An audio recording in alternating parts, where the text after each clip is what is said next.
Magandang araw po sa inyong lahat. Narito na naman po tayo sa paglalahad ng isang natatanging kwento ng may 10 taong gulang na batang si Dante. Ang batang nangarap na magkaroon ng masaya at buong pamilya.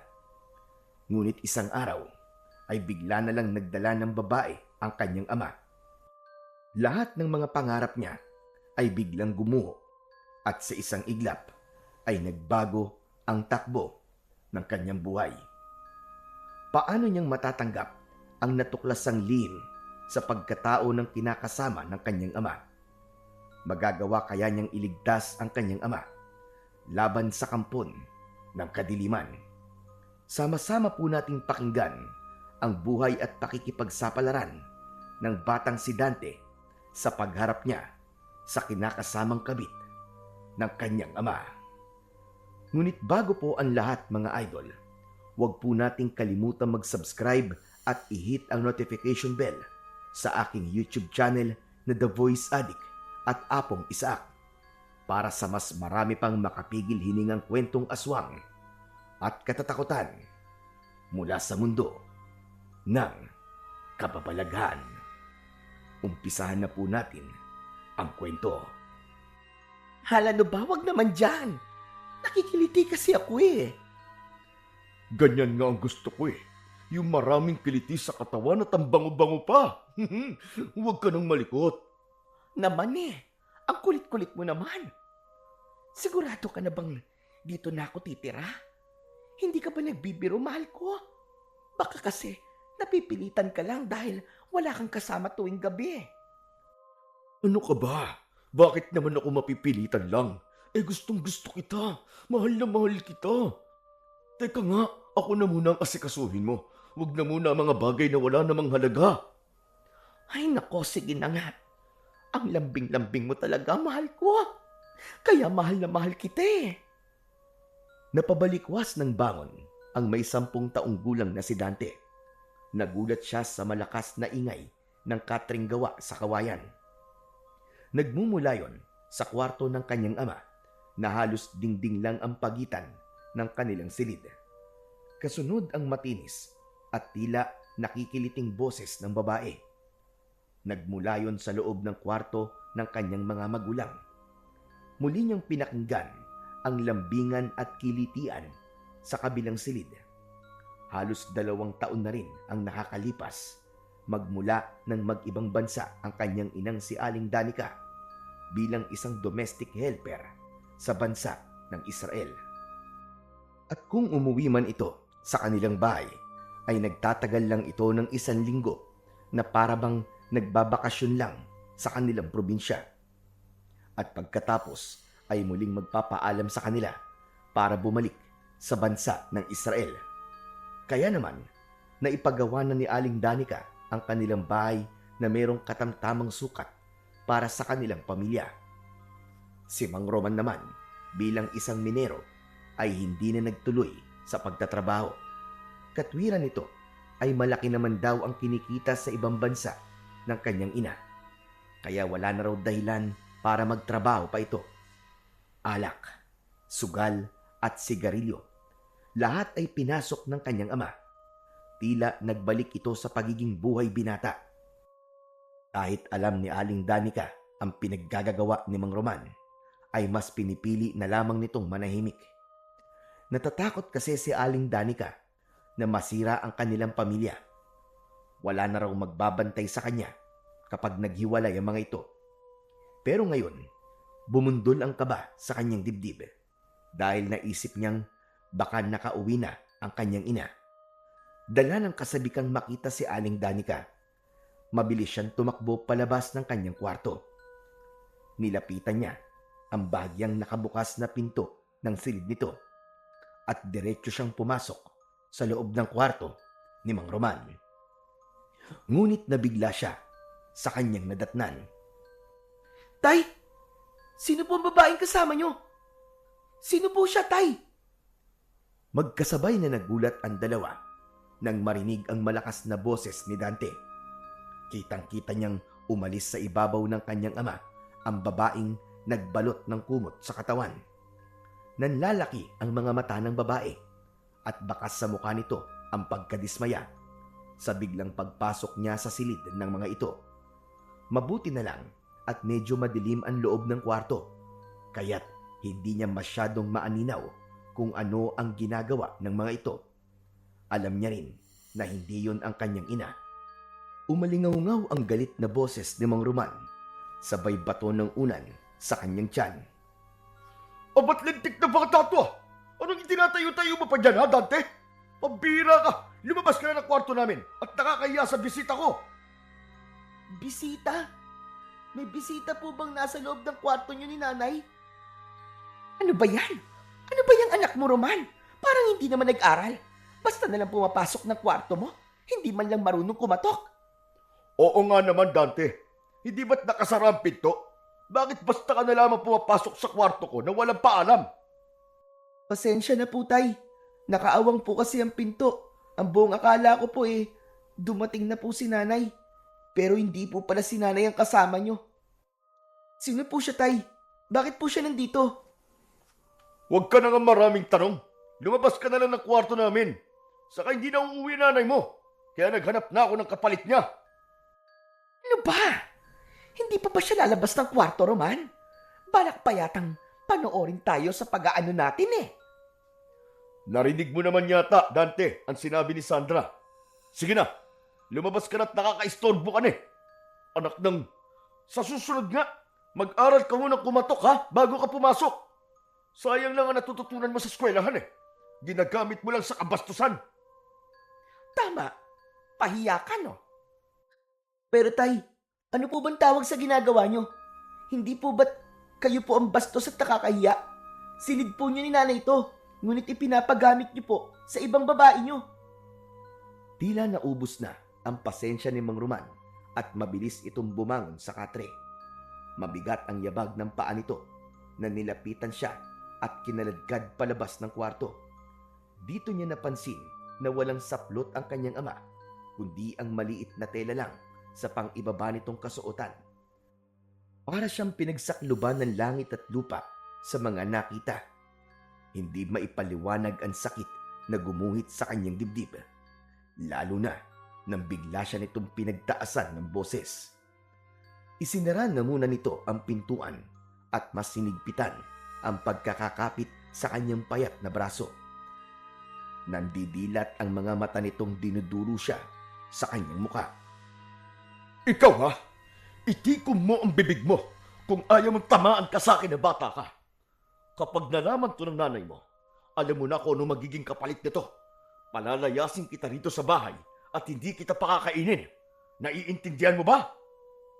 Tay, kahit naman po hindi ko sabihin kay nanay, malalaman din po niya ang pagtataksil niyo sa kanya. Anak ng... Lintik ka talaga. Hinaan mo lang ang boses mo. Hindi alam ni Sandra na hindi pa kami hiwalay ng nanay mo. Kaya umayos ka. Kaya kong mamili sa inyong dalawa ni Sandra at siyang pipiliin ko. Kaya huwag kang magkakamaling magsumbong sa nanay mo. Kung hindi, palalayasin talaga kita dito. Hindi ako nagbibiro. Gagawin ko ang sinasabi ko. Mahala na ba? Matagal pa ba yan? Halika na rito. Oo na, mahal ko. Susunod na ako. Sandali lang. Tila pinagtaasan ng balahibo sa katawan si Dante nang marinig niyang hindi na ang kanyang ina ang tinatawag nitong mahal ko. Parang may libo-libong kutsilyo na tumama sa kanyang dibdib at paulit-ulit siyang sinasaksak sa puso. Ang kaawa-awa niyang ina na nagpapakahirap sa ibang bansa at nagtitiis na malayo sa pamilya.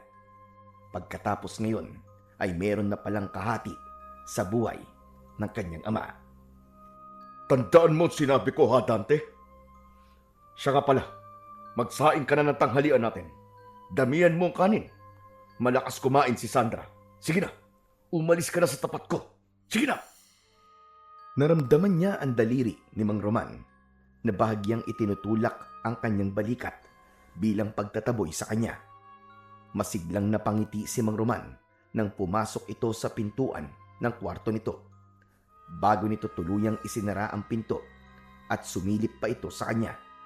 Para bang pinapaalala nito na huwag niyang kalimutan ang mga sinabi nito. Kasabay ng paglapat ng pintuan sa silid, ang pagpatak ng masaganang luha sa kanyang mga mata.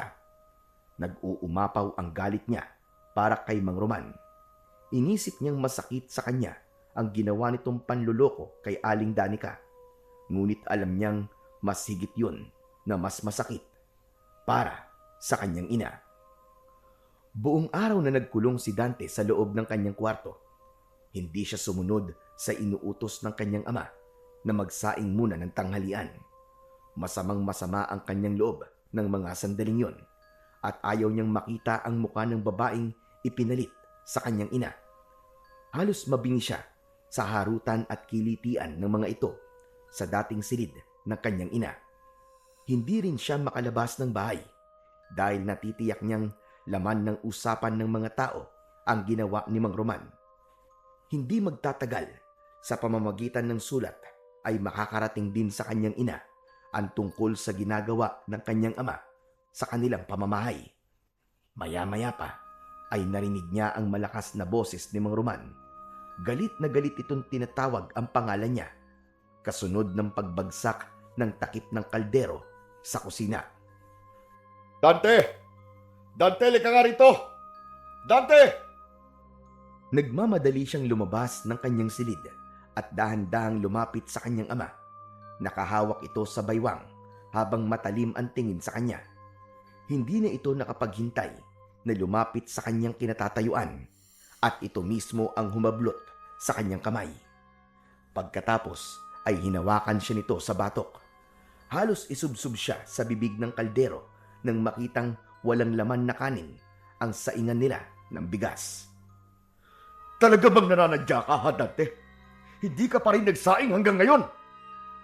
Bakit po ba ako kailangan magluto ng kanin, Tay? Hindi po ba tungkulin ito ng bago niyong asawa? Dapat po, alam din po ng babae niyo kung paano magluto. Dante, tigilan mo ako ng mga ganyan-ganyan mo, ha? Kasalanan to ng nanay mo dahil mas inuna pa niyang ibang tao kesa sa pamilya niya. Walang kasalanan si Sandra, kaya umayos ka. Kaya niya po nagawa yun, Tay. Dahil po yung obligasyon niyo. Siya na po ang gumawa. Bakit po kayo nagkakaganyan, Tay? Ano po ba ang hinahanap niyo sa buhay? Tinatanong mo ako kung anong hinahanap ko sa buhay? Marami! Dahil hindi niya na nagagampanan ang obligasyon niya sa akin bilang asawa niya. Hindi mo ko naiintindihan dahil bata ka pa. Kaya sige na, ipagsaing mo na kami ni Sandra bago pa tuluyang uminit ang ulo ko sa'yo. Pasensya na po, Tay. Pero hindi ko po kayo kailangan pagsilbihan. Hindi po ako natatakot na palayasin niyo sa pamamahay niyo. Pero hindi ko rin po matatanggap ang kabit niyo, Tay. Anong sabi mo? Ulitin mo ang sinabi mong lintik ka. Roman! Ano bang ingay yan? Pabayaan mo lang ang anak mo. Ako na lang ang magluluto para sa'yo. Biglang sumingit sa usapan ang babaeng kalalabas lang ng silid ni Mang Roman. Lumapit ito sa kanyang ama, habang ang kamay ay malikot na humahaplos sa dibdib ng kanyang ama. Tila pinapakalma nito ang init ng ulo ni Mang Roman. Pagkatapos ay lumilingkis ito na yumayakap sa kanyang ama na parabang sadyang ipinapakita sa kanya. Pabayaan mo na lang siya, mahal ko. Ako na lang ang asikasuhin mo. Ako na lang din ang magsasaing para sa'yo. Hindi, Sandra. Bisita kita rito. Kaya natural lang na pagsilbihan ka namin. Mahal, bisita lang ba talaga ako rito? Sayang naman. Gusto ko naman natili sa bahay mo eh. Mahal naman.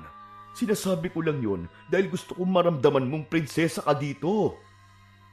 Tay, tama na po. Tigilan niyo na po ang pagsasabi ng mahal sa babaeng yan.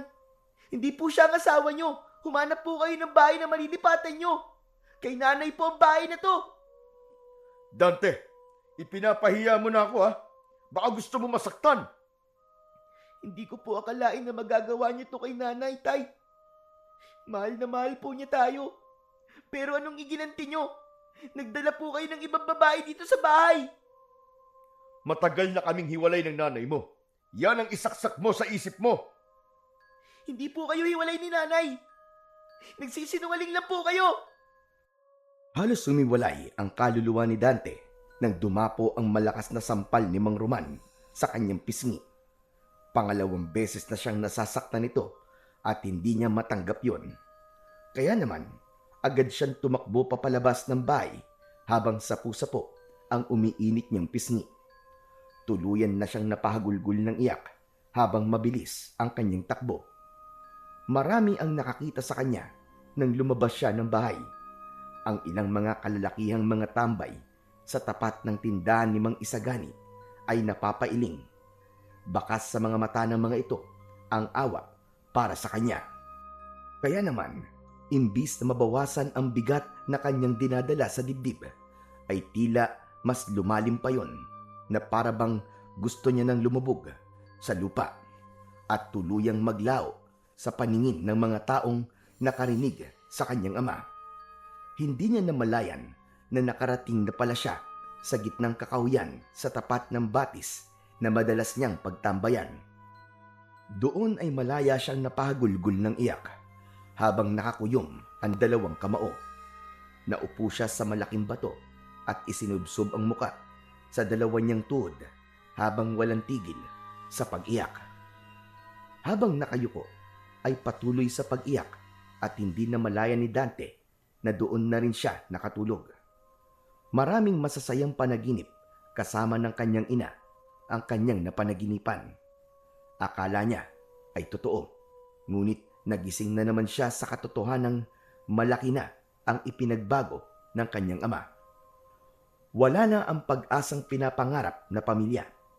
Dahan-dahang napatayo si Dante at luminga sa paligid ng kakahuyan. Madilim na ang paligid at naririnig niya ang huni ng mga kuliglig. Malamig din ang simoy ng hangin na dumadampi sa kanyang balat. Mabigat ang kanyang loob habang nanakit ang kanyang pisngi. Bigla siyang natigilan nang makita ang isang anino na papalapit sa kanya. May dala itong lumang gasera na may malamlam na liwanag. Akala niya ay ang kanyang ama ang sumusundo sa kanya. Pero nagulat siyang si Mang Isagani, ang lalaking nagmamadaling lumapit sa kanyang kinatatayuan. Mang Isagani, ano pong ginagawa niyo rito? Hindi ko kasi matiis na hindi ka sundan dito eh. Kanina ka pang umalis at hindi ka pa bumabalik. Nag-aalala kung baka kung napano ka na. Ano ba nangyari? Bakit ka umiiyak kanina? Hindi mo nga ako napansin kanina nang tinawag kita eh. Pasensya na po kayo, Mang Isagani. Masama lang po talaga ang loob ko sa ginawa ni tatay. Teka, namumula yata ang pisngi mo. Sinaktan ka ba niya? Hindi po, Mang Isagani. Hindi po. Huwag ka nang magsinungaling. Kitang-kita naman ang ebidensya eh. Teka, alam na ba ng nanay mo ang tungkol sa babae ng tatay mo? Aba, kalat na sa buong baryo ang pambababae ni Paring Roman. Kawawa naman si Maring Danica. Nagpapakahirap siya sa ibang bansa. Tapos ganito ang igaganti ng tatay mo. Nagulat nga rin po ako sa ginawa ni tatay, Mang Isagani eh. Para po kasing 25 taong gulang lang yung babae. Sandra po ang pangalan. Tagasaan naman daw yung babae ni Paring Roman. Hindi ko po alam, Mang Isagani eh. Hindi ko po naitanong. Mang Isagani, naaawa po talaga ako kay nanay. Hindi ko po alam kung ano po ang mararamdaman ni nanay kapag nakarating po to sa kanya. Ay nako, wala man lang ako magawa para mabawasan ang sama ng loob mo sa iyong ama. Hindi ka pa ba uuwi sa inyo? Madilim na ang paligid ah. Hindi pa po. Dito na lang po muna ako, Mang Isagani. Hindi ko pa po kayang humarap kay tatay eh. Gusto ko po munang mapag-isa. O sige, ikaw ang bahala. Kaya lang, masyado mapanganib ang lugar na to para sa'yo. Alam mo namang maraming mababangis na hayop dito sa gubat, di ba? Kaya makakabuting umuwi ka na lang muna sa inyo. Salamat po, Mang Isagani. Salamat po sa pagdamay sa akin. Wala yun. Ibinilin ka kasi sa akin ni Maring Danica. Nabantayan ka sa lahat ng oras. Hindi lang ako bumibisita sa inyo Dahil siloso ang tatay mo eh. Baka kung ano pa ang isipin niya sa akin. Sige po, uuwi na rin po ako agad kapag alam ko pong maayos na po ang pakiramdam ko. Salamat po uli. Kung ganun eh, ikaw na muna ang gumamit nito. Aalis na ako. Iniwan ni Mang Isagani ang hawak nitong lumang gasera sa katabi niyang upuan. Saka lang siya bumalik sa pagkakaupo at napapabuntong hiningang muling tumingin sa lagaslas ng tubig. Maya-maya pa ay bigla siyang napalingon sa kanyang likuran. Narinig niya ang malakas na kaluskos ng mga natutuyong dahon sa lupa. Kaya naman, napatayo siya at napalinga sa paligid. Bumundol ang kaba sa kanyang dibdib dahil sa pag-aalala. Kasunod ng paggalaw ng mga halaman sa kanyang paligid. Naalala niya ang bilin sa kanya ni Mang Isagani. Natataranta siyang dinampot ang lumang gasera sa tabi niya. Saka iwinasiwas sa ere ang ilaw at pilit na inaaninaw ang nilalang na tila nakamasid sa kanya. Sino yan? Sino yan? Magpakita ka! Alam ko nagtatago ka lang sa mga puno. Kung sino ka man, huwag mo naman akong takutin, oh. Wala siyang narinig na tugon mula sa madilim na bahagi ng kakawyan. Sa halip, mahinang ugik ng baboy ang naririnig niyang nasa unahan ng kanyang kinatatayuan. Maya-maya pa ay nakita niya ang isang malaking baboy ramo. Panay ang dukal nito sa lupa habang panay ang paghuni nito. Diyos ko, akala ko kung ano na. Baboy mo lang pala. Saka lang napalagay ang loob ni Dante nang matiyak na isa lamang yung baboy ramo. Sanay na siya sa presensya ng mga baboy ramo dahil malaya ang mga ito na nabubuhay sa kagubatang yon. Madalas ay hinuhuli ito ng mga tao para lamang pakainin. Sadya nilang inaalagaan ang mga ito. Lalo pa at hindi naman ito mababangis na katulad ng ibang hayop sa kagubatan.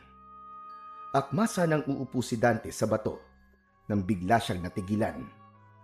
Ang simpleng tunog ng baboy ramo ay naging isang malakas na huni na parang umaangil na may garalgal na tono. Nangingintab ang itim nitong balahibo.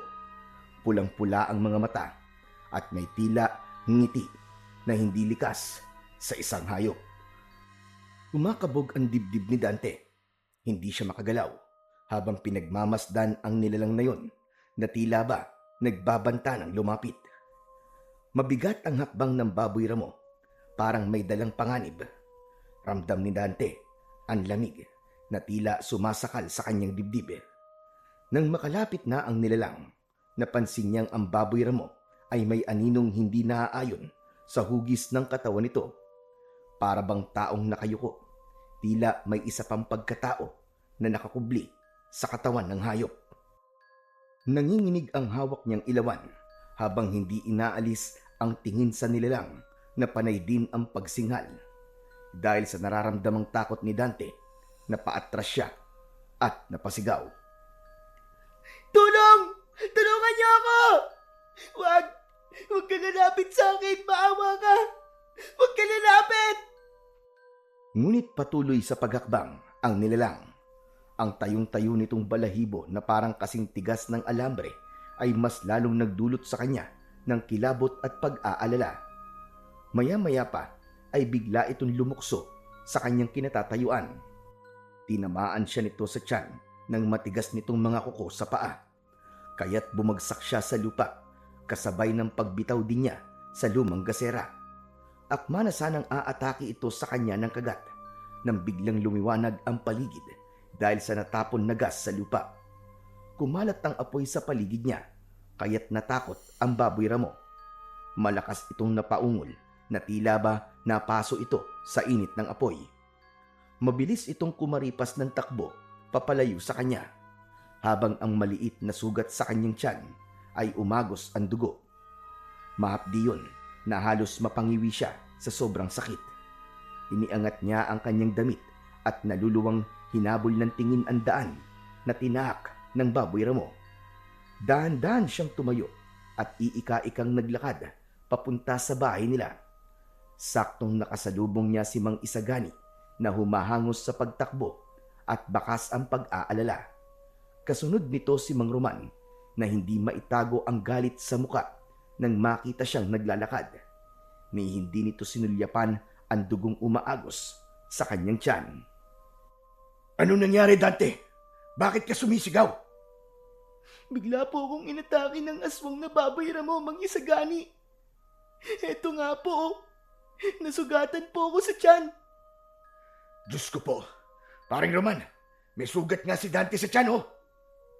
Sus! Nagdadahilan lang ang batang yan, paring Isagani. Umisip lang yan ng paraan para hindi ko siya mapagalitan. Hindi totoo ang aswang, kaya naniniwala akong may ginawa ang batang yan, kaya siya nasugatan sa tiyan. Tay, totoo po may aswang na baboy Ramo kanina doon sa gubat. Iba po ang kanyang itsura, Tay. Mapupula po ang kanyang mga mata. Mapupula ang mga mata. Kalokohan mo! Sadyang nagbabago kulay ng mga mata ng mga hayop, lalo na sa gabi. Tara na nga! Umuwi na nga tayo! Puro ka kalokohan! Teka, sandali lang, paring Roman. Huwag mo naman kaladkarin ng bata, pambihira ka. May sugat na nga sa tiyan eh. Hindi ka ba naaawa sa anak mo? Pare, hindi ko pinakikialaman ang pagpapalaki mo sa mga anak mo, ha? Kaya huwag mo kaming pakialaman. Problema namin to. Ang sinasabi ko lang naman, pare, nasasaktan ng bata sa pagkakahawak mo sa braso niya. Teka, sandali lang. May problema ba tayo, pare? Ha? Iuuwi ko na ang batang to. Narinig mo naman, di ba? Kung ano-ano ang pinagsasasabi niya. Ang hirap sa'yo. May malasakit ka naman pala sa anak ko. Sana kanina pa pinauwi mo na siya. Aba, teka lang, pare. Para yatang kasalanan ko pa kung bakit siya narito.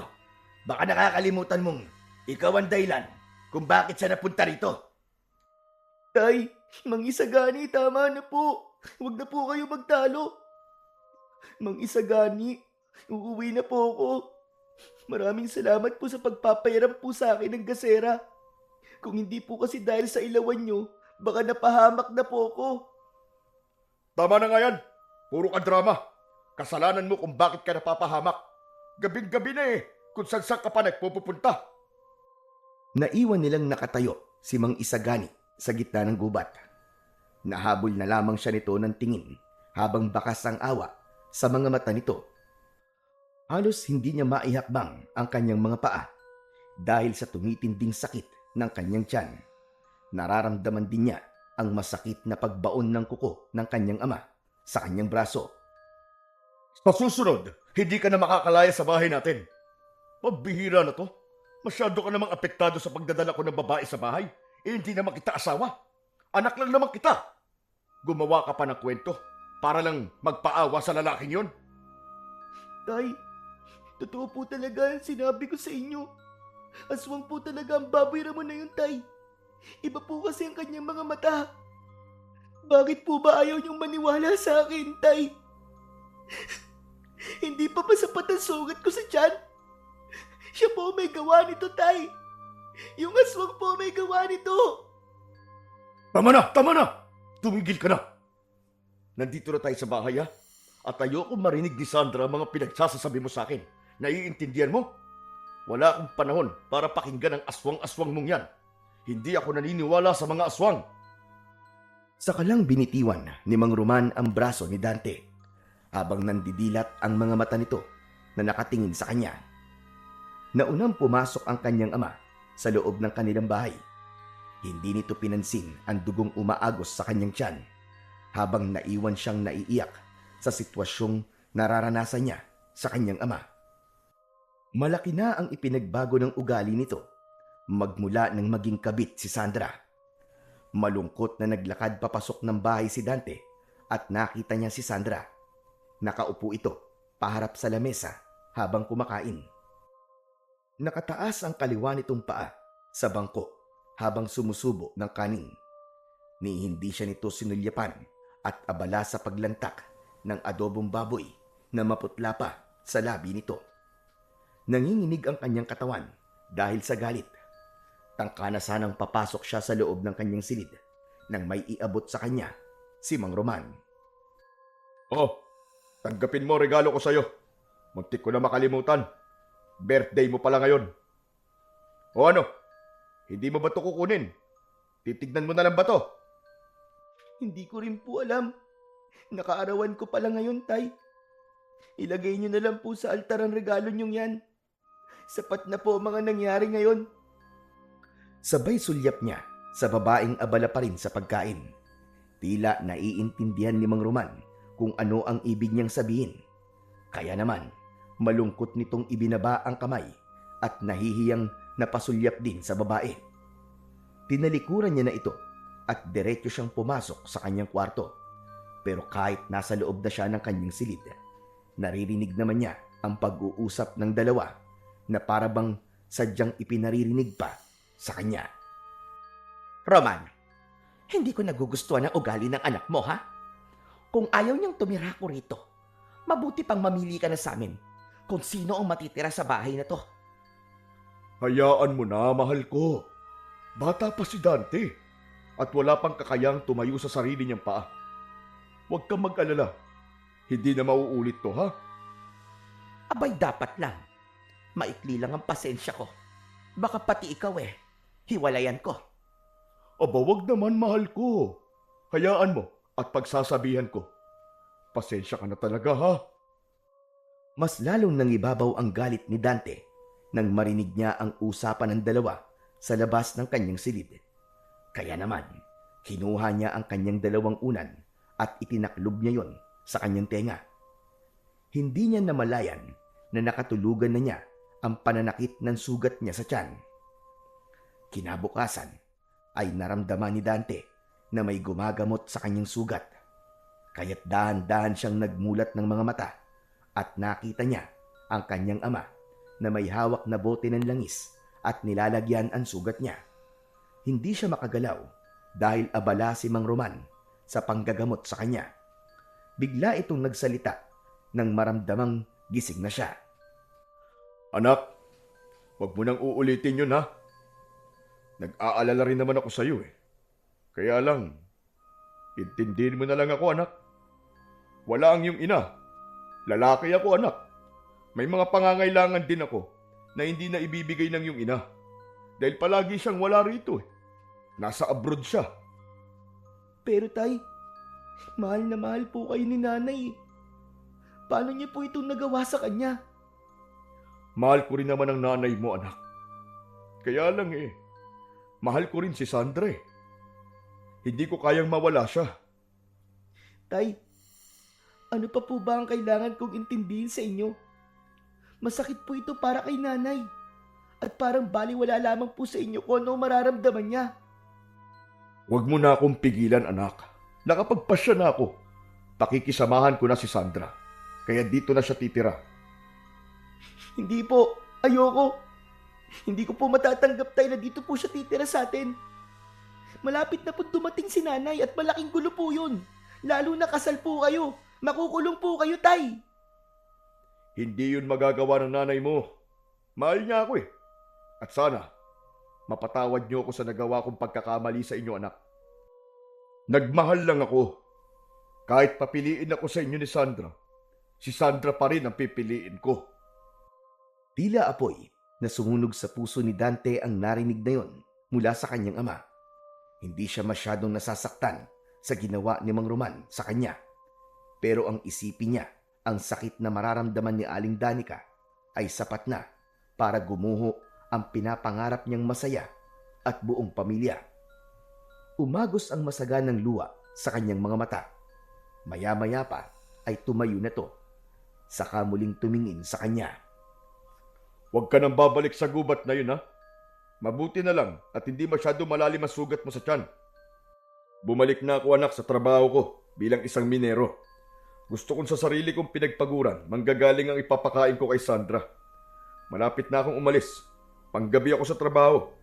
Ang gusto ko habang wala ako, pakisamahan mo mabuti si Sandra. Kayong dalawa lang ang magkasama rito sa bahay. At ayoko mababalitaan na nag-aaway kayong dalawa, ha? Hindi po akong kailangan makisama sa kanya, Tay. Dahil bahay po ito ni Nanay. Ang kabit niyo po ang pagsabihan niyo. Salamat po pala sa paggamot sa sugat ko.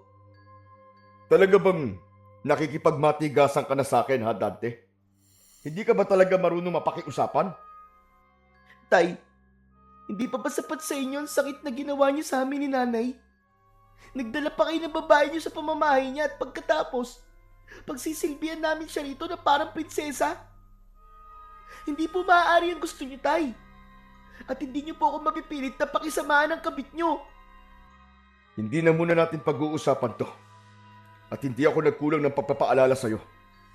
Baka dumating ang oras na hindi na ikaw ang nakatira sa bahay na to. Wala na po akong pakialam. Kung mas pinipili niyo po ang kabit niyo kaysa sa amin. Ang sa akin lang po, Tay. Hindi ko po kayang sikmurain ang pinagagawa niyo. Buhay pa po si nanay, Tay. Pero parang unti-unti niyo na siyang pinapatay.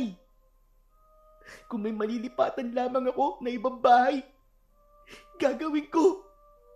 Tagal na ako umalis sa pamamahay niyo. Ang pagdadala ng kabit niyo dito sa bahay ay palatandaan pong hindi niyo na kami kailangan. Tumigil ka na! Malapit na ako maubusan ng pasensya sa'yo, Dante. Kung ayaw mo masaktan, gawin mo na lang ang sinasabi ko. Nagulat si Dante sa malakas na boses na yon ng kanyang ama. Para itong nag-ibang tao nang makita niya ang nandidilat nitong mga mata. Hanggang sa tuluyang lumabas na ito ng silid niya. Hindi siya nakapagsalita. Pinigilan niya ang mapaluha habang nanginginig ang kanyang labi, dala ng tinitimpi niyang galit. Tama na ang isang araw niyang pagdadalamhati sa ginawa ng kanyang ama. Oras na para mag-isip siya ng paraan kung paano niya mapapaalis ang babae sa kanilang bahay. Nakuyom na lang niya ang kanyang mga kamao sa kadahan-dahang umupo sa kanyang katre. Naramdaman niya na umalis na ang kanyang ama at alam niyang bukas na ng umaga ang dating nito. Silang dalawa na lamang ni Sandra ang matitira sa bahay. Pagkakataon niya na yon para mapaalis ang babae. Bumangon siya sa kanyang higaan at paglabas niya ng kwarto ay hindi niya nakita si Sandra. Marahil ay nasa loob ito ng silid ng kanyang ama. Sa paglinga niya sa paligid, napansin niya ang regalong nakapatong sa altar. Nilapitan niya yon at kinuha sa kamatagal na tinitigan. Tinanggal niya ang balot nun at tumambad sa kanyang paningin ang kulay berdeng water gun na dati niya nang hinihiling noon sa kanyang ama. Malaki ang lagayan ng tubig nun at makapal ang plastik na bumabalot sa lagayan ng tubig. Kaya alam niyang mamahalin yon, ngunit mas nanaig sa kanya ang galit kaya hindi niya maramdaman ang saya habang hawak ang laruan.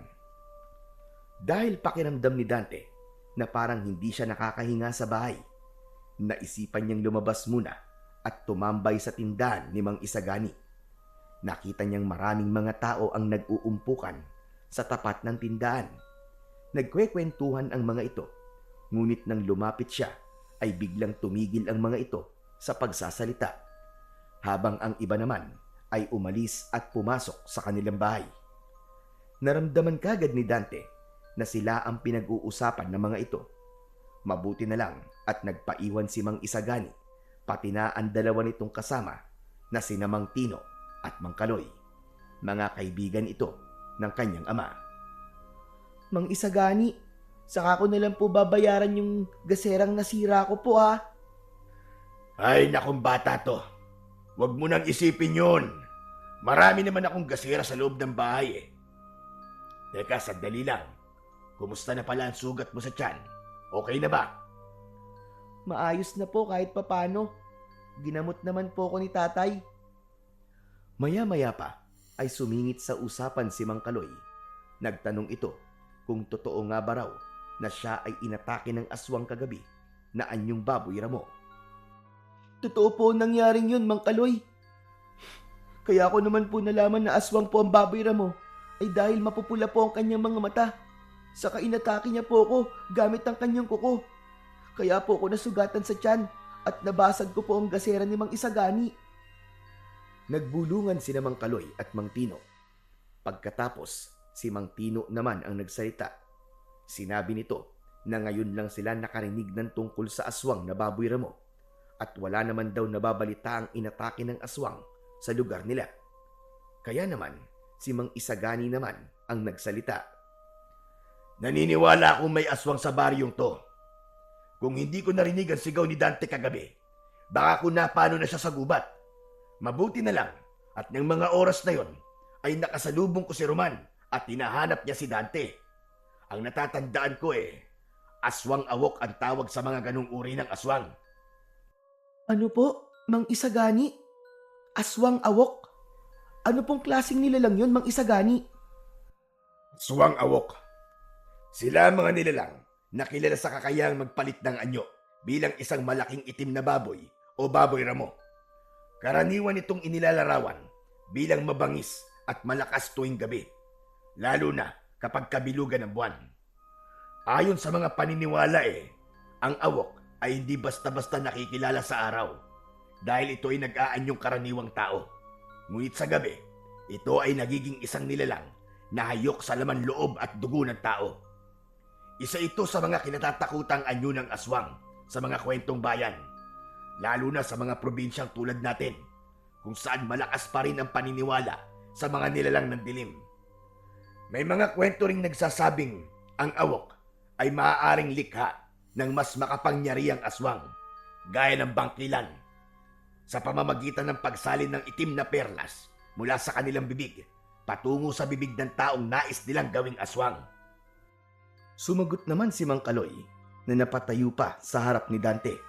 Sabi nito, dapat daw na magkaroon ng pagroronda ang mga tanod ni Kapitan. Mahirap na raw, baka ang mga anak nila ang sunod na aatakihin ng aswang na awok. Pero paring Kaloy, mahirap paniwalaan kapag si Dante lang ang magsasabi. Wala pa naman tayong matibay na ebidensyang may aswang awok nga sa baryo natin. Maiba ko nga pala ang usapan natin, Dante. Kumusta naman ang kabit ng tatay mo?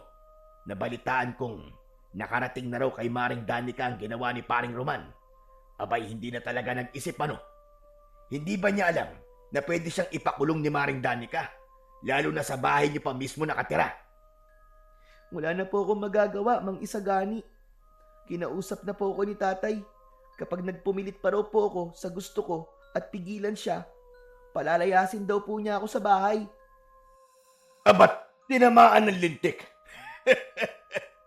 Hindi ako makapaniwala. Ipagpapalit niya ang mag-ina niya sa pesteng kanaguyo niya.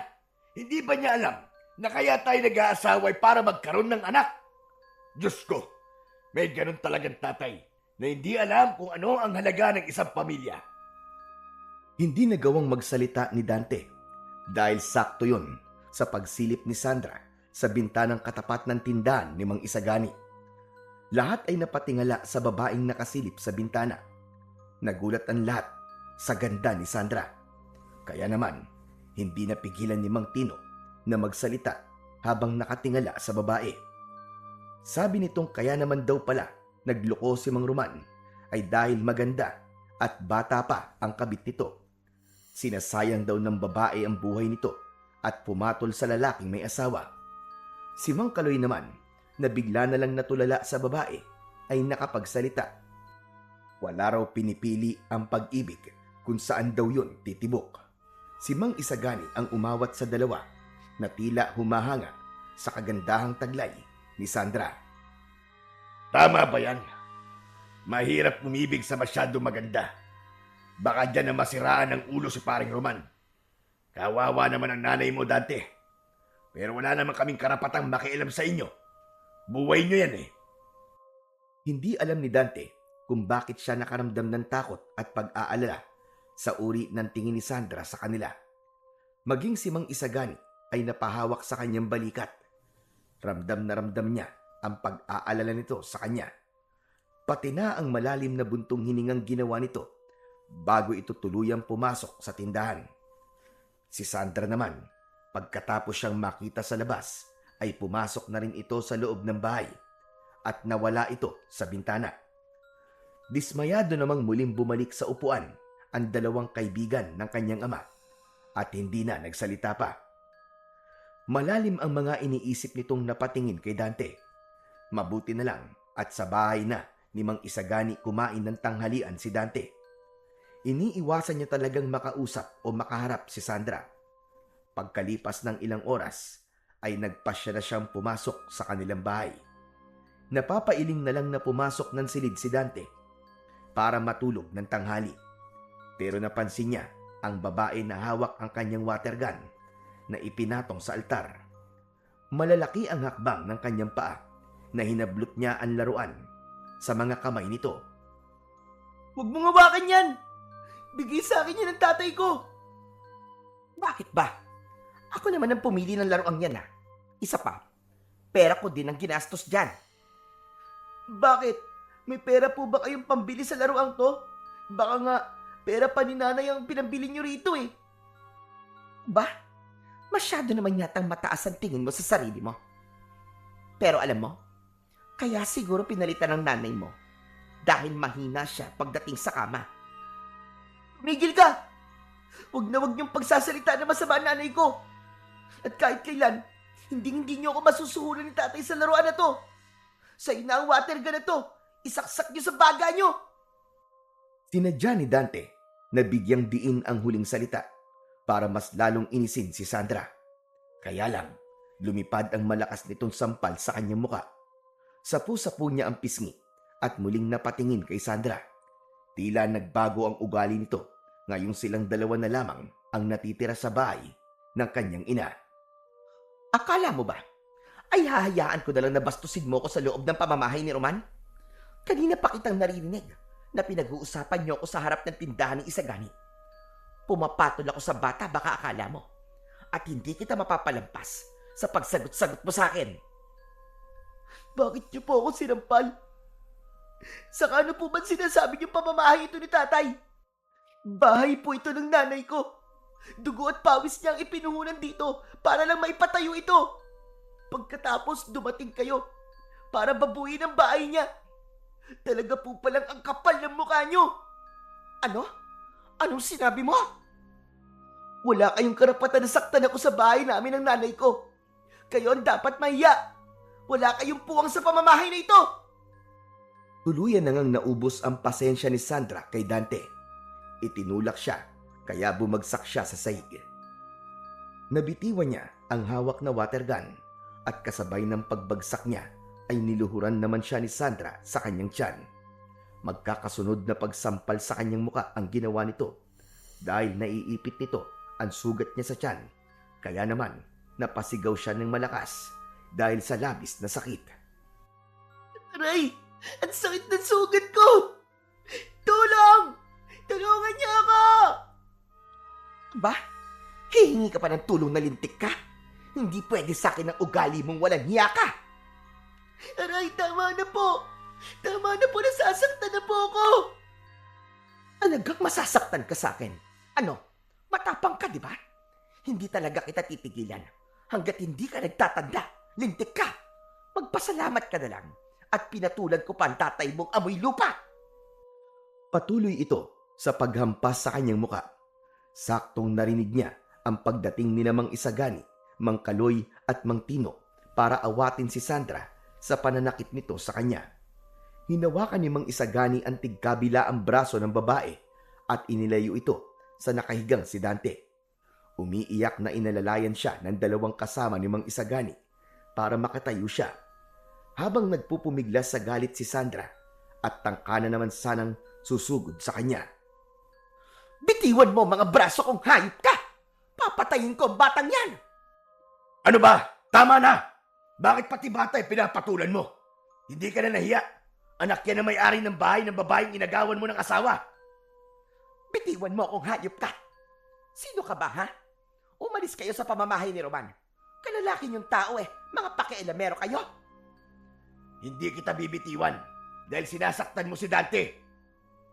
Manhid na po ang babae niyan, Mang Isagani. Ang sabi po niya kanina, amoy lupa daw po si tatay. Hanep din ah. Bakit ka nandito kung amoy lupa na pala si paring Roman? Pagsisisihan niyo ito. Tandaan niyo yan. Lalo na kayong dalawang humahawak sa braso ng batang yan. Akala ba ninyo ay hindi ko kayo naririnig kanina? Ako ang pinag-uusapan niyo. Makakarating to kay Roman. Pinagkakaisahan niyo akong lahat. Huwag na po kayo magpakampi kay tatay. Yan lang naman ang kaya niyong gawin eh. At siraan ang mga nananahimik na tao rito. Pero teka, sandali lang. Paano mo narinig ang usapan namin sa tindahan ni Mang Isagani? Malayo yun. Malakas na iwinaksi ni Sandra ang kamay ni Mang Isagani na pumipigil sa kamay nito. Saka iniba ang usapan at lumayo sa kanilang apat. Paano hindi ko maririnig ang mga usapan nyo? Ang lalakas ng mga bunganga nyo. Bakit? Tama naman ako, di ba? Ako ang pinag-uusapan nyo. Kaya humanda kayo sa pagdating ni Roman. Pinagkakaisahan nyo ako rito. Palibasa, tuta kayo ng babaeng yon. Tama na po, Aling Sandra. Nanay ko po ang biktima rito. Kaya wag po kayong umastang parang kayo ang apektado rito at kayo ang naaapi. Malapit na dumating si nanay at ihanda niyo po ang paliwanag niyo. Malapit na rin dumating dito si Roman at ikaw ang humanda sa kanya. Hindi ako natatakot sa banta mo. Magsama-sama pa kayong lahat. Kasama ng nanay mo. Tila wala nang nagawa si Dante nang pumasok sa silid nito si Sandra. Naiwan silang lahat na natitigilan at hindi makapaniwalang magagawa yon ni Sandra. Naramdaman niya ang paglapit ni Mang Isagani, maging ang dalawa pa nitong mga kasama. Inilalayan siya ng mga ito na makaupo siya sa bangko sa harap ng altar. Kahit paano ay naramdaman niyang hindi siya nag-iisa sa bahay na yon. Ganito, ang mabuti pa Dante, sa bahay ka na muna magpalipas ng umaga. Pagdating ni paring Roman, saka ka na lang umuwi. Hindi na po, Mang Isagani. Ayoko pong madamay pa kayo sa gulo ng pamilya ko. Magpapahinga na lamang po muna ako sa loob ng kwarto ko. Hindi mo ba gagamutin ang sugat mo sa labi? Hindi na po, Mang Isagani. Malayo naman po to sa bituka eh. Napapangiting tumango si Mang Isagani habang naglakad papalabas ng kanilang bahay. Sina Mang Kaloy naman at Mang Tino ay nagparinig ng salita sa babae na masama raw ang ugali ng babaeng kinakasama ng kanyang ama. Ngunit wala nang tugon mula kay Sandra ang narinig mula sa silid nito. Maya-maya pa ay nagpaalam na ang mga ito na umalis. Sinamahan niya ito hanggang sa labas ng bahay. Naiwan si Dante na nakatayo sa pintuan. Sa kanya ipinasyang pumasok sa loob ng kanyang silid. Dala ng matinding pananakit ng kanyang sugat, ay hindi niya namalayan kung paano siyang nakatulog. Napabalikwas na lang siya ng bangon nang marinig niya ang huni ng baboy ramo sa labas ng kanyang bintana. Nakalimutan niyang sarahan yon bago siya natulog kanina. Nakita niyang madilim na ang paligid at maliwanag ang sikat ng buwan. Ngunit wala pa rin ang kanyang ama. Parang nakaramdam siya ng pag-iisa nang maisip na palagi nang aalis ang kanyang ama dahil sa muling pagbabalik nito sa trabaho. Akma na sanang isasara niya ang bintana nang bigla siyang nilukso ng kakaibang nilalang na sumilip sa kanyang bintana. Nabitiwan niya ang tukod ng bintana at napasiksik sa dingding. Pilit na sinisira ng baboy ramo ang dingding niya sa likod ng kwarto. Nakaharap ang kanyang bintana sa kakawyan, kaya makakatakas kagad ang aswang na awok sa oras na mapansin ito ng mga tao. Hindi siya makasigaw dahil ayaw niyang humingi ng tulong sa babae ng kanyang ama. Lumayo ka! Umalis ka sa tapat ng bintana ako! Kung ayaw mo masaktan, lumayo ka dyan! Ngunit hindi natinag ang baboy ramo na may mapupulang mga mata. Kaya naman, lumabas siya ng kanyang silid at tumakbo sa kusina para kumuha ng asin. Ngunit pagbalik naman niya ay wala na ito. Halos manlaki ang kanyang mga mata dahil ang iniwan ito sa tapat ng kanyang bintana ay ang putol na paa ng isang tao. Sariwa pa ang dugo na tumutulo roon. Indikasyong bago lang ang paa na yon. Nanginginig ang kanyang kamay na napasigaw. Kasunod naman ng pagkakagulo ng mga tao sa tindahan ni Mang Isagani. Malalakas ang sigawan na kailangan daw dalhin sa ospital si Mang Tino at inatake raw ito ng aswang na awok. Kaya't napataklob siya ng palad sa kanyang bibig at dali-dalin tumakbo papunta sa labas ng bahay para humingi ng tulong kay Mang Isagani. Kaya nalaman niyang malubha ang lagay ni Mang Tino. Diyos ko, kay Mang Tino pala ang paa sa tapat ng bintana ko. Mang Isagani, ang kaputol po ng paa ni Mang Tino nasa tapat po ng bintana ng kwarto ko. Iniwan po ng aswang na awok sa lupa. Nakita ko po ang nilalang na umatake kay Mang Tino. Mang Isagani, may aswang po talaga sa baryo natin. Meron po talaga. Oo, Dante.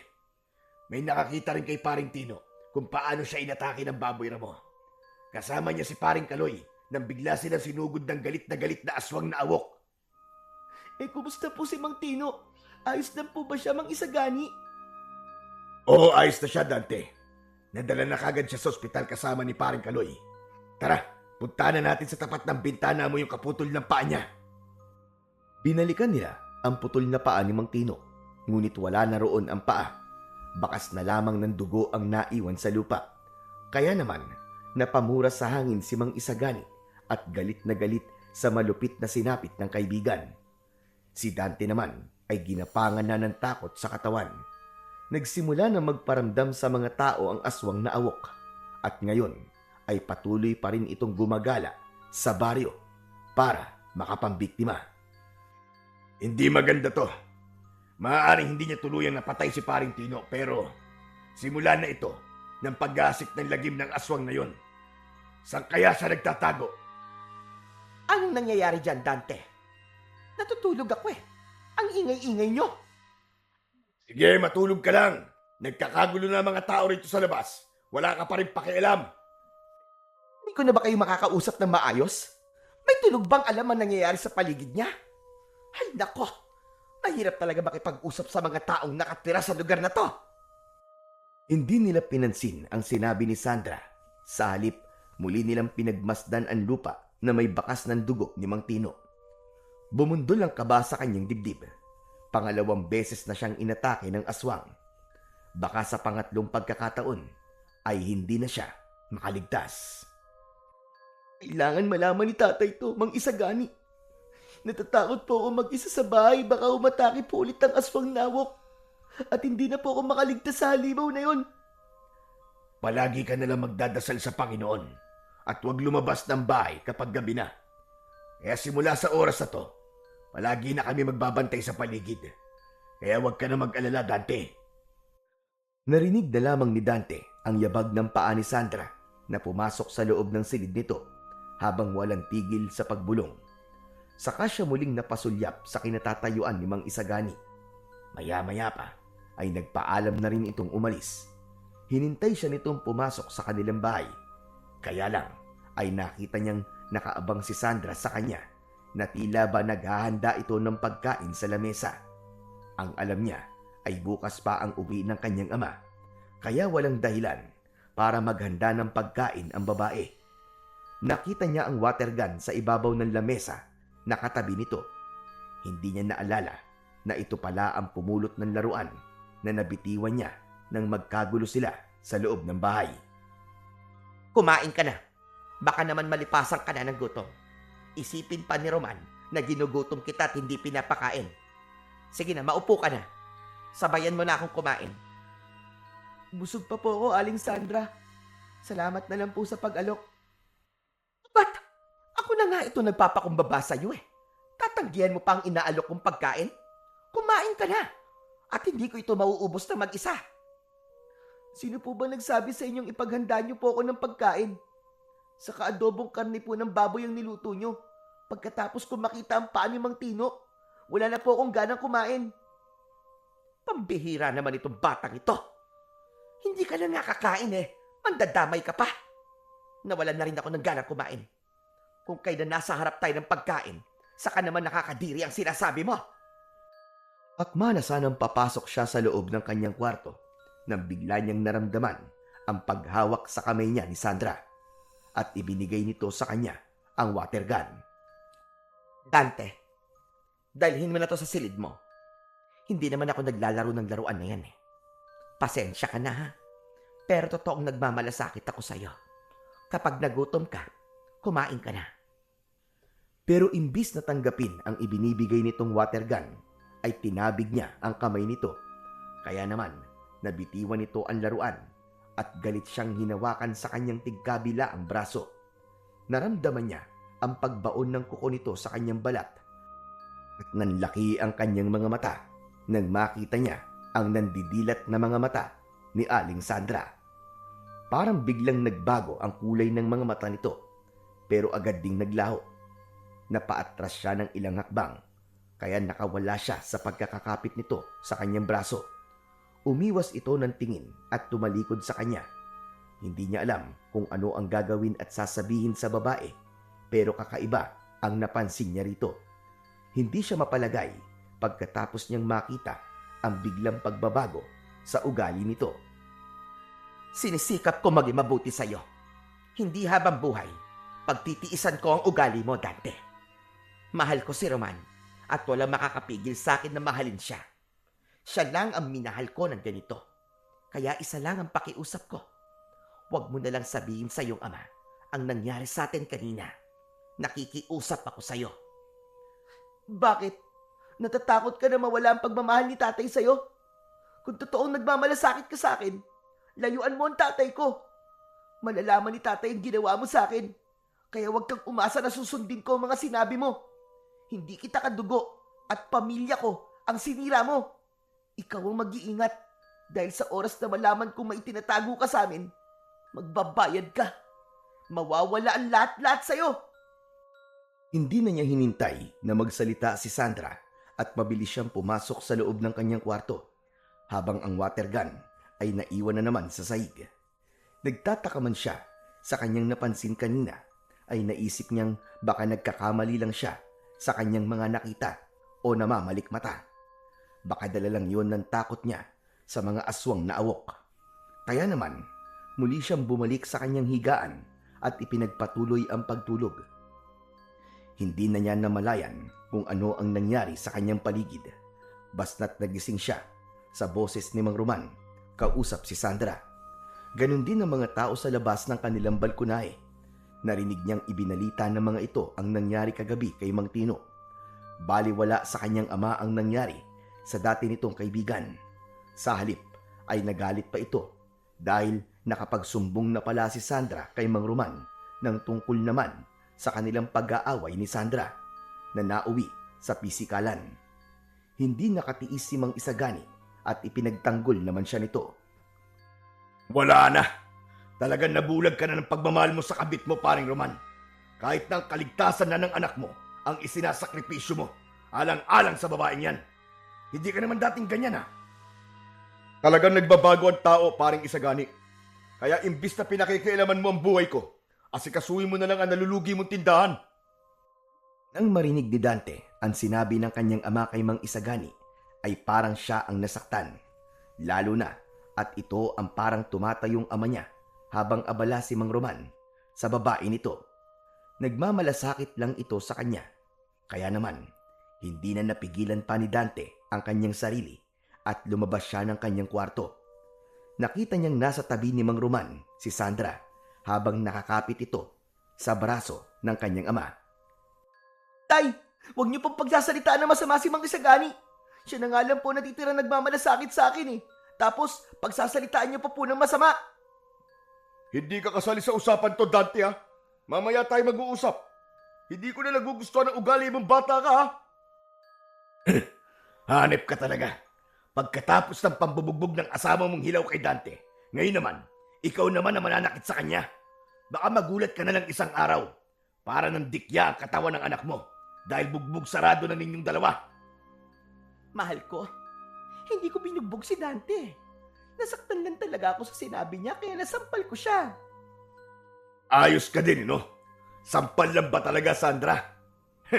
Kulang na nga lang patayin mo si Dante at 3 kami magpapatunay na binugbog mo kahapon ng bata. Tama na yan, tama na yan.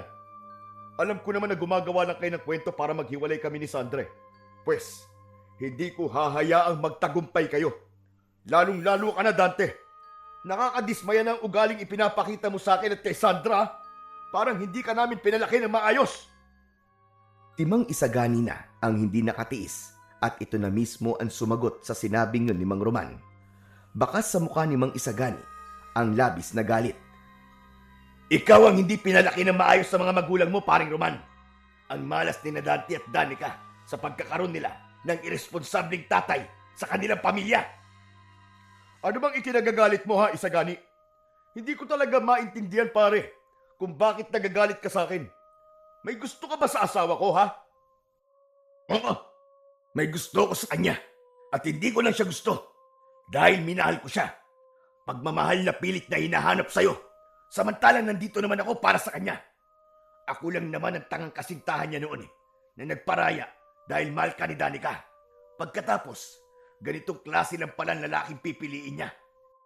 Nakakainsulto na ang lalaki palang pinahahalagahan niya at pinili niya ay napakawala pa ng kwentang tao. Inutil!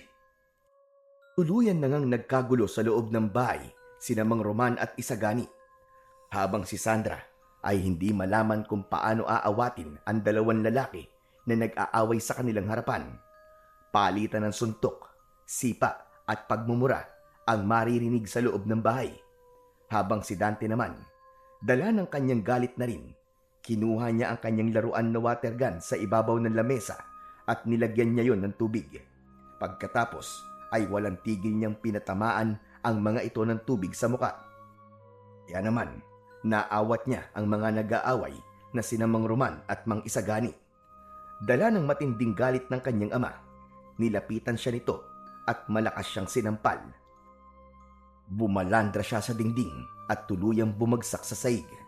Ngunit nahagip ng kanyang mga mata ang nakangising si Sandra. Nagbagong muli ang kulay ng mga mata nito na nakatingin sa kanyang kinatatayuan, kasabay ng pagtataasan ng mga balahibo niya sa katawan. Roman, pambira ka nung ginawa mo. Bakit mo naman sinaktan si Dante? Tama lang yan sa kanya. Walang galang. Bastos ang batang yan eh. Isa ka pang hayop ka. Lumayas ka sa pamamahay ko. Mga lintik kayo. Ako pa ang bastos ngayon, Tay. Talaga po nalayas ako sa bahay nito. Aswang ang babaeng ipinalit niyo kay nanay at patutunayan kong aswang siya. Nakita ko, kakaiba ang mga mata niya. At magmula nang dumating ang babae niya sa baryong to, sunod-sunod na ang pag-atake ng aswang na awok. Kung ano-ano na lamang ang binibintang mo kay Sandra, para ikaw ang paniwalaan ko. Hindi ako naniniwala sa mga sinasabi niyo. Aswang-aswang. Kalokohan yan. Kung aalis ka, umalis ka na. At hindi kita kailangan dito. Magsama kayo ng magaling na lalaking yan na nagpapakabayani para mapansin ang nanay mo. Talaga? Dahil babawiin ko sa iyo si Danica. Sa oras na umuwi siya rito, gagawin ko ang lahat para hindi ka na niya balikan. Sus! Sino tinakot mo? Gawin mo! Sige na, makakaalis na kayo. At isama mo na ang hayop na batang ito. Baka mabasag ko lang ang water gun sa pagmumukha ng batang yan. Sige na, umalis na kayo. Mga walang kwenta! Mga buwisit! Tandaan niyo po ang araw na to, Tay. Hindi ko po kayo mapapatawad. Tandaan niyo po yan. Tama na. Walang epekto sa akin na sinasabi mo. Tutal, nagampanan ko naman ang pagiging tatay ko sa'yo. Sige na, umalis ka na rito. Lumayas ka! Hindi na hinintay pa na marinig ni Dante ang iba pang sasabihin ng kanyang ama. Mabilis siyang tumakbo sa labas ng kanilang bahay.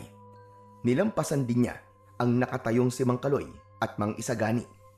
Hindi niya pinansin ang malamig na hangin, pati na ang mga batong tumatama sa kanyang walang sapin na paa. Habang tinatahak ang mainit na mabatong kalsada papunta sa batis na madalas niyang tambayan. Habang tumatakbo, damang-dama niya ang halo-halong takot, lungkot at galit. Para bang ang bawat hakbang ay pakikipaglaban sa mundo na hindi kailanman naging patas para sa kanya. Umuugong pa rin sa kanyang tenga ang huling salita ng kanyang ama. Mga salitang mas masakit pa pala sa palo o sampal. Sa gitna ng kagubatan, patuloy siyang tumakbo. Sa bawat patak ng mga luha sa kanyang mga mata ay naiisip niya ang kanyang ina. Pagkalipas ng ilang minutong pagtakbo, ay narating na niya ang gilid ng ilog. Sakto naman na nadala niya ang kanyang laruan, kaya may pagkakataon siyang libangin ang kanyang sarili. ni hindi niya naalala na mapanganib ang gubat na yon dahil madalas na paglabasan yon ng mga aswang na awok sa lugar na yon. Pero wala na siyang ibang mapupuntahan. Hindi na rin siya babalik sa kanyang ama. Sinadya niyang magpagabi sa gubat dahil balak na niyang magpakamatay sa pamamagitan ng aswang na magtatangka sa kanyang buhay. Hahayaan na rin niya na lapain siya ng mga mababangis na hayop sa gubat. Wala na siyang pakialam sa buhay niya. Tuluyang nawala na ang pagpapahalaga niya sa kanyang sarili. Mabigat na ang kanyang dibdib dahil sa mga problemang sumusubok sa kanya. Tila nawalan na ng pag-asa si Dante at parang naghihintay na lamang siya sa pagdating ng aswang. Habang patuloy na nililibang ang sarili gamit ang water gun. Patawarin niyo po ako, Panginoon ko. Pero ayoko na. Pagod na po ako. Gusto ko na pong mamatay. Pakiramdam ko po, wala naman pong nagmamahal sa akin eh. Sa kabila ng kanyang pag-iyak, ay tila walang nakakarinig sa kanya. Masama ang kanyang loob, ngunit wala namang nakakaalam nun. Kaya mas lalong naging sarado ang isip ni Dante na ang binabalak niyang pagpapakamatay ang tanging solusyon sa kanyang mga problema.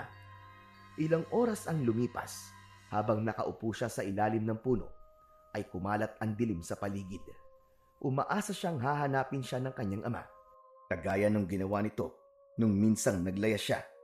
Ngunit ni bakas ng paa ng kanyang ama ay hindi niya nakita.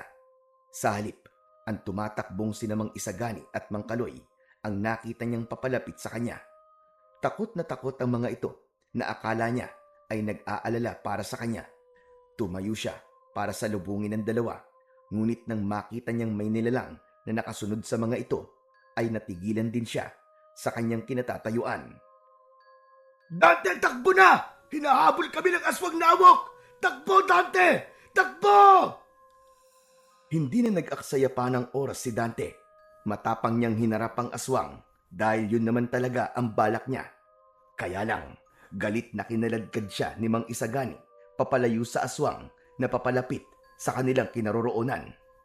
Halika na! Ano bang ginagawa mo? Papatayin ka ng aswang na yan! Tuluyan na ngang naabutan sila ng aswang na awok at dala ng labis na pagkabigla, si Mang Kaloy ang naabutan ng aswang. Walang awa nitong kinagat sa binti si Mang Kaloy. Halos magsisisigaw ito sa sobrang sakit dahil sa napunit nitong laman sa binti. Iwinasiwas pa ng nilalang ang ulo nito, kaya nadala si Mang Kaloy sa lakas ng pagkakawasiwas ng aswang na awok. Sinubukan ni Mang Isagani na tulungan ang kaibigan, subalit hindi ito makalapit. Napaatras abante ito dahil sa labis na takot. Kaya si Dante ang nakaisip ng paraan. Naalala niyang may natitira pang tubig ang kanyang laruan at pinatamaan niya ito ng tubig sa muka para kahit paano ay masira ang diskarte ng aswang. Nagtagumpay naman siya dahil binitiwan ito ang binti ni Mang Kaloy. Ngunit ang sunod naman na inatake ng baboy ramo ay si Mang Isagani. Tinamaan ito ng kagat at kalmot sa hita. Umalingaw-ngaw ang sigaw ni Mang Isagani, pati na ang daing ni Mang Kaloy. Kaya nilapitan niya ang aswang na hindi pa rin natatanggal ang pagkakabaon ng pangil sa hita ni Mang Isagani. Hayop ka! Hayop kang aswang ka! Pakawalan mo si Mang Isagani! Umalis ka na, Dante! Tumakas ka na! Takbo na! Hindi niya pinansin ang sinabi ni Mang Isagani. Tila natakot na rin siyang magpakamatay at bigla siyang natauhan sa mga naisip niyang gawin kanina dahil napatunayan niyang may mga tao pa palang nagmamahal sa kanya na handang magsakripisyo ng buhay para sa kaligtasan niya. Kaya't humanap siya ng kahoy sa lupa. Mabuti na lang at sa kanyang paanan ay may matigas na sanga na sapat para mapatigil ang nagwawalang aswang. Rinig na rinig niya ang paghigop nito ng dugo sa hita ni Mang Isagani. Halos maiyak ito sa sobrang sakit. Ubod lakas niyang pinalo ng kahoy ang batok ng aswang na awok, kaya't siya naman ang binalingan nito. Ngumisi ito ng nakakakilabot habang humahakbang ito pasulong. Paatras siyang naglakad habang hindi inaalis ang tingin sa mukha ng aswang na awok. Tangkang susunggaban siya nito at mabilis siyang tumakbo papalayo para mailigtas niya sina Mang Isagani at Mang Kaloy. Narinig pa niya ang pagtawag ng mga ito sa kanya bago siya tuluyang nakalayo sa lugar na yon. Diyos ko, patawarin niyo po ako. Hindi ko po alam ang mga sinasabi ko kanina. Muntik na ako makagawa ng kasalanan. Iligtas niyo po ako sa panganib, Panginoon. Mas binilisan ni Dante ang kanyang pagtakbo. Habol pa rin siya ng aswang na awok. Saktong pagtalo niya sa nakalitaw na ugat ay sumabit naman ang kanyang paa sa ugat ng puno. Bumagsak siya sa lupa, kaya naman naabutan siya ng aswang na awok. Pakiramdam niya, biglang namanhid ang kanyang mga paa habang pilit na lumalayo sa aswang. Sa harap niya mismo ay marahang gumapang ang nilalang. Ang mga kuko nito ay humuhukay sa lupa. Sa bawat pagakbang, parang pinipigilan ang sarili nitong lumikha ng ingay. Ang aninong gumagalaw ang katawan, parang dumudulas lang sa lupa. Panay din ng pagsinghot nito na parang nasasarapan sa putahe na nasa harapan. Ang mga mata nito ay mapupula at kumikislap sa dilim, na waring nagbabagang apoy. Dahan-dahan itong lumapit hanggang isang dipa na lamang ang layo nito sa kanya. Huwag! Huwag ka lalapit! Huwag ka lalapit sa akin! Tulong! Huwag ka nang sumigaw. Walang makakarinig sa'yo rito. Masyado na tong malayo sa bahay nyo. Kay tagal kong hinintay ang pagkakataong ito. Ang matikman ng dugo at lamang loob mo, bata. Hindi! Umalis ka sa harapan ko! Halimaw ka! Demonyo ka! Wala ka nang magagawa. Sa akin ang dugo at lamang loob mo. Kaya wag mo na akong pahirapan. Tulong! Tulungan niyo ako! Tay! Tulong! Sa kabila ng patuloy na pagsigaw ni Dante, ay tila walang pakialam ang aswang kung may dumating man na ibang tao para tulungan siya. Hindi nito inaalis ang tingin sa kanya habang patuloy na inaangat ang paa nito sa paglapit sa kanya. Mabilis siyang tumayo at tangka na sanang tatakbo nang bigla siyang dinambahan nito sa likod. Bumagsak siya sa lupa habang nakadapa, kaya ang tanging nagawa na lamang niya ay tumihaya ng higa at pinatamaan ng tubig ang mismong mata nito. Umangil ito sa sobrang sakit. Saka lang siya nagkaroon ng pagkakataon para makalayo sa aswang. Saktong pagtayo niya para tumakbo, ay bumangga naman siya sa dibdib ng matandang nakatayo sa kanyang harapan. Tumabi ka! Ako lalaban sa kanya! Saka lang napansin ni Dante na may hawak na asin at dinikdik na bawang ang matanda dahil naamoy niya yon sa singaw ng katawan nito. Napaatras ang aswang, ngunit tinamaan na ito ng asin sa katawan. Nakita niyang umuusok ang balat nito, kasabay ng pagtakbo nito ng mabilis, papalayo sa kanilang kinaroroonan. Naramdaman niya ang sugat sa kanyang likod mula sa bumaon na kuko ng aswang. Ayos ka na ba iyo? Ano bang ginagawa mo sa gubat na to? At madalas kang tumatambay rito? Lolo, nagpapalipas lang po ako ng sama ng loob. Marami pong salamat sa pagkakaligtas niyo po sa buhay ko. Huwag kang magpasalamat dahil nailigtas kita ngayon. Dahil ikaw talaga ang puntirya ng aswang na awok. Halika, sumama ka sa akin. Masyadong mapanganib ang gubat na ito para sa'yo dahil may bahid ng dugo ang sugat mo. Pero Lo, may mga kasama po ako naiwan sa gubat na to. Kailangan din po nila ng tulong. Mag-alala sa kanila dahil malakas ang kutob kong nadamay lang sila. Kung talagang balak ng aswang na awok na patayin ang dalawang kasama mo, natitiyak kong sa leeg sila nito kagad aatakihin. Sigurado po ba kayong walang mangyayaring masama sa kanila? Pero may sugat din po sila. Ligtas sila kung magagamot kagad. Pero sa hawa ng pagiging aswang, hindi ko alam kung paano sila makakaligtas. Dahil kailangan mo nang mapatay ang aswang na awok para gamutin ang kanilang mga sugat at hawa. Ngunit ngayon, Mas mahalagang madala muna kita sa ligtas na lugar. May mga bagay na kailangan tayong pag-usapan tungkol sa mga awok. Wala nang nagawa si Dante kundi ang sumunod sa matanda. Hindi na nila narinig ang pag-angil ng aswang at tila natakot na ito sa matandang lalaki na tumulong sa kanya.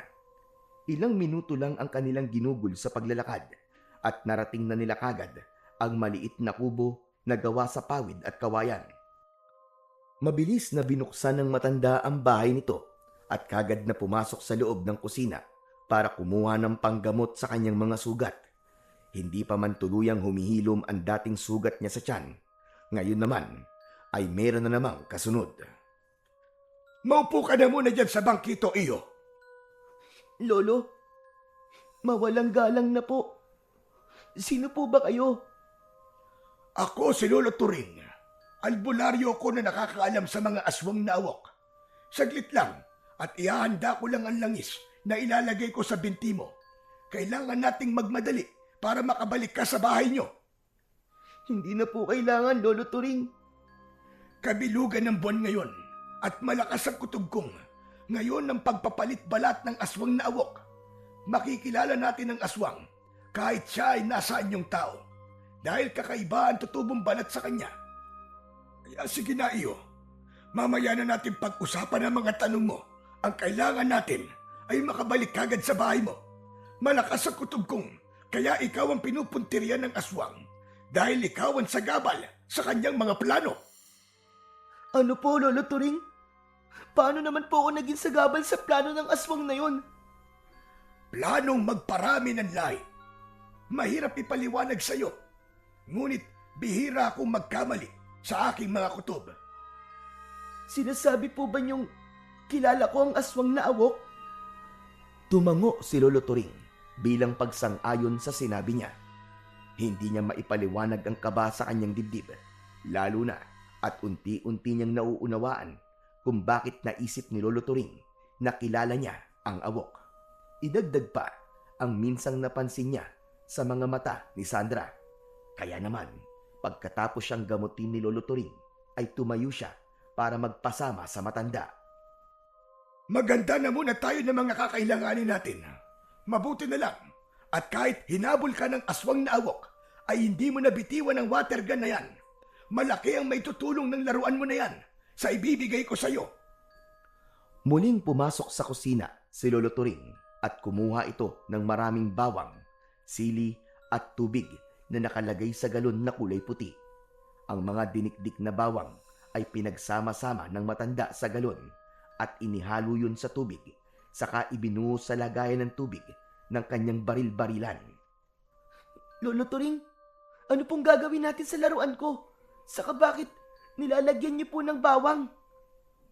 Pangontra ito sa aswang na awok. Mapapatay natin siya sa pamamagitan ng tubig na to. Patatamaan mo ang katawan niya at makakaramdam siya ng walang kapantay na sakit sa balat dahil unti-unti siyang susunugin ng tubig. Kailangan mong maging matapang dahil natitiyak kong mamayang hating gabi mangyayari na ang inaasam ng aswang. Lolo Turing, bakit niyo po ako tinutulungan? Kahit ngayon lang naman po tayo nagkita. Meron akong sariling dahilan iyo. Kaya tara na, umalis na tayo rito. Malalaki ang hakbang ng mga paa na nagmamadaling naglakad ang dalawa papunta sa bahay ni Dante. Nadaanan din nila ang lugar kung saan inatake ng aswang sinamang Isagani at Mangkaloy. Kaya pala ang lahat ng tumutulong sa kanya ay sinasaktan ng aswang ay dahil siya ang gusto nitong patayin. Dala ang water gun ay galit na galit si Dante na nakakuyong ang kamao. Pagkaraan ng ilang minuto ay narating nila ang bahay ni Dante. Bagamat bukas ang ilaw ng gasera, tahimik naman ang loob ng kanilang tahanan. Si Lolo Turing na pansamantalang nagtatago sa tindahan ni Mang Isagani ay nakahanda rin sa pag-atake. Nakaabang ito sa paglabas ng aswang sa oras na sumugod si Dante. Sakalang niya napansin si Mang Isagani at Mang Kaloy. Mapupula ang mga mata nito, indikasyong may hawa na ito ng pagiging aswang. May benda ang mga sugat nito habang kausap si Lolo Turing. ipinagtapat ng matanda ang alam nito sa dalawang lalaki. Kaya naman, matapang na sumugod ang dalawa para sana ay umatake kay Sandra. Pinigilan lang ito ng matanda para hindi masira ang kanilang mga plano. Tumangulang siya sa mga ito bilang pagpapaalam. Saka ibinaling ni Dante ang paningin sa nakabukas na pinto at itinago ang water gun sa kanyang likod. Tay, nandito na po ako, Tay. Patawarin niyo po ako kung nagkamali po ako. Hindi po ako dapat umalis. Tay! Ngunit walang narinig na tugon si Dante mula sa kanyang ama. Inulit niya ang pagtawag kay Mang Roman, kaya lang si Sandra ang lumabas sa silid ng mga ito. Nakangisi ito na para bang wala itong ginawang masama sa kanya. Katulad ng dati ay nagkukunwari itong walang alam. Naging mabilis ang likot ng kanyang mga mata para hanapin si Mang Roman, ngunit wala ito sa loob ng bahay. Bakit, Dante? Si Roman ba ang hinahanap mo? Umalis na siya kanina pa. Ibiniling niya sa akin na pakainin daw kita kapag umuwi ka na. Tigilan mo ako! Nasaan si tatay? Ilabas mo siya! Teka, sandali lang naman. Bakit ka ba sumisigaw? Mas lumapit si Sandra sa kinatatayuan ni Dante habang ang daliri nito sa mga kamay ay ipinatong nito sa kanyang balikat. Naramdaman niya ang unti-unting paghaba ng kuko nito sa daliri habang nakatayo ito sa kanyang likuran. Saka lang niya napansin ang mabahong singaw ng katawan nito na parabang malansang isda. Napasulyap siya sa balat nito sa braso na may mga paso at doon niya napagtantong ito na nga ang aswang na awok. Ang aswang na nagtatangka sa kanyang buhay. Napangiti siya at napalayo sa kinatatayuan ng babae. Kaya naman, nagtataka ito sa biglang pagngisi niya. Hindi mo na ako maluloko, hayop ka! Alam ko na ngayon kung sino ka! Mabilis na kinuha ni Dante ang water gun sa kanyang likuran at itinutok yun sa natitigilang si Sandra.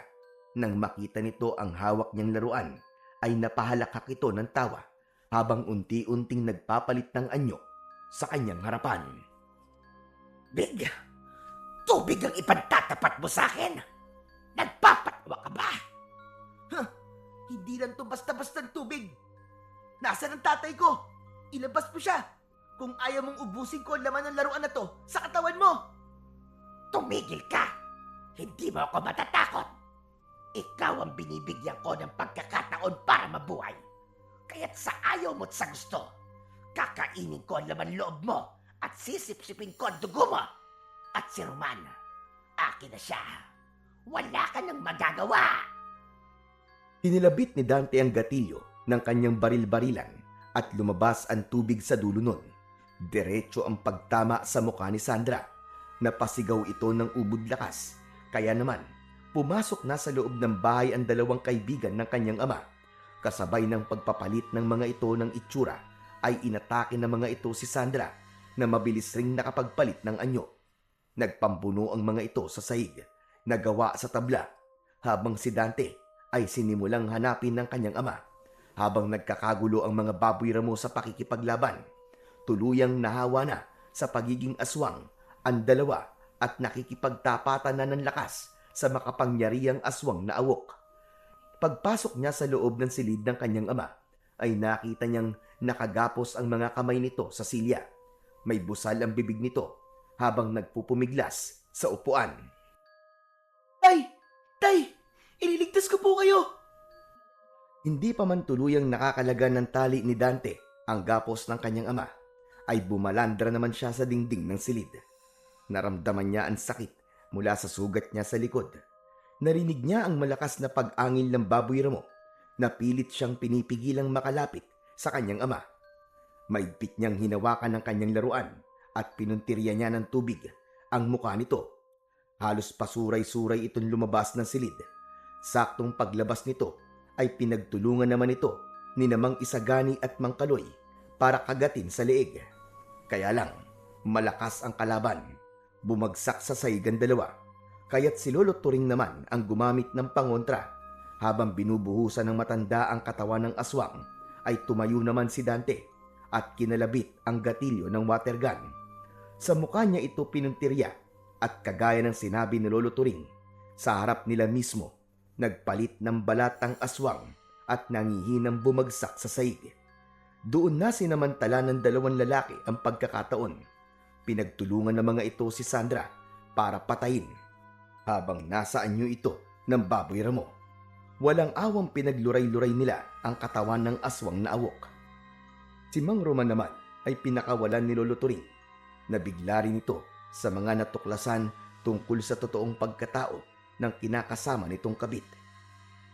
Ibinuhos nila ang natitirang tubig na may tinadtad na bawang at dinikdik na sili at asin, at sa harap din nila nasunog ang katawan nito hanggang sa maging abo.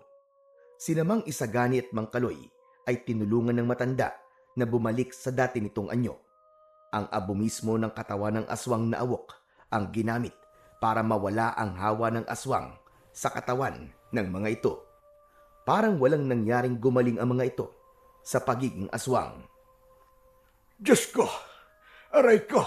Sumakit yata ang balakang ko sa laban na yun Lolo Turing, maraming salamat po sa pagkakaligtas niyo po sa buhay namin. Tatay Turing, kayo po ba yan? Oo. Siraulo ka. Niloko mo ang anak ko. Ipinagpalit mo sa isang aswang na awok. Patawarin niyo po ako, Tay. Teka, sandali lang po. Siya po si Lolo Turing, natatay po ni Nanay. Oo anak, tama ka. Siya ang lolo mo. Lolo Turing, masaya po akong malaman na kayo po pala ang totoo kong lolo. Ako rin na po. Masaya ko na ikaw ang aking apo. Anak, patawarin mo ako kung di ako naniwala at nakinig sa'yo. Nagbulag-bulagan ako. Muntik na ako mapahamak nang dahil sa aswang na si Sandra. Dapat na matuto ka na sa mga nangyari sa'yo, Roman. Magpasalamat ka na lang sa mga kaibigan mo at kahit naging masama ang ugali mo, ay hindi ka nila iniwan. Matagal na akong nagmamatsyag sa lahat ng kalokohang ginagawa mo sa anak ko. Mabuti na lang pala at sinabihan ako ni Danica na bantayan kayo. Ay nako talaga naman, Roman. Kailan ka ba titinong tao ka? Nagulat din si Mang Isagani at Mang Kaloy sa natuklasang katotohanang si Lolo Turing ay ama ni Aling Danica. Saktong narinig nila ang paglagabog ng dalawang maleta sa saig. Nakaawang ang bibig ni Aling Danica at naiiyak sa nadatnang itsura ni Mang Roman at Dante. Pero kahit alam na nitong nagloko ang kanyang ama, ay tumakbo pa rin si Aling Danica at umiiyak na yumakap sa kanila. Ganon din ang pagyakap nito kay Mang Isagani bilang pasasalamat. Kaya lang ay biglang hinila to ni Mang Roman at nagkatawanan pa sa bahagyang pagsiselos ni Mang Roman kay Mang Isagani. Naluluwa sa labis na kaligayahan si Dante. Mabuti na lang at hindi na tuloy ang tangkanyang pagpapakamatay. Hindi sana niya nakita ang ganong eksena. Pagkatapos humingi ng tawad ni Mang Roman kay Aling Danica, ay muling nag-alok ng kasal ang kanyang ama. Sobra nitong pinagsisihan ang nangyari sa pamilya at nangako naman si Aling Danica na hindi na ito aalis sa kanilang tabi at mananatili na itong kasakasama nila sa araw-araw.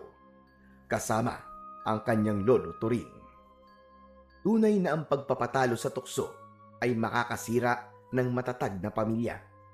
Bawat pagkakamali ay may kaakibat na kaparusahan, lalo na kung ang pagmamahal ay nakikita sa panlabas na anyo lamang. Mag-ingat sa mga taong pinipili nating malin dahil baka ang daladala lang nito ay kapahamakan. Ang pagpapakamatay ay hindi sagot para matakasan ng mga problema. Ito ay seryosong usapin na nangangailangan ng habag at pangunawa at hindi paghatol. Kung ikaw ay may pinagdaraanan o may kakilala kang nahihirapan, mahalagang malaman na may mga taong handang makinig at tumulong. Hindi ka nag-iisa, may pag-asa at may mga taong nagmamalasakit. Matuto tayong harapin ang mga pagsubok sa buhay at patatatagin ka ng pananampalataya mo sa dakilang lumika. Dahil ang pagkitil sa sariling buhay ay malinaw na isang malaking pagkakasala sa mata ng ating Panginoon.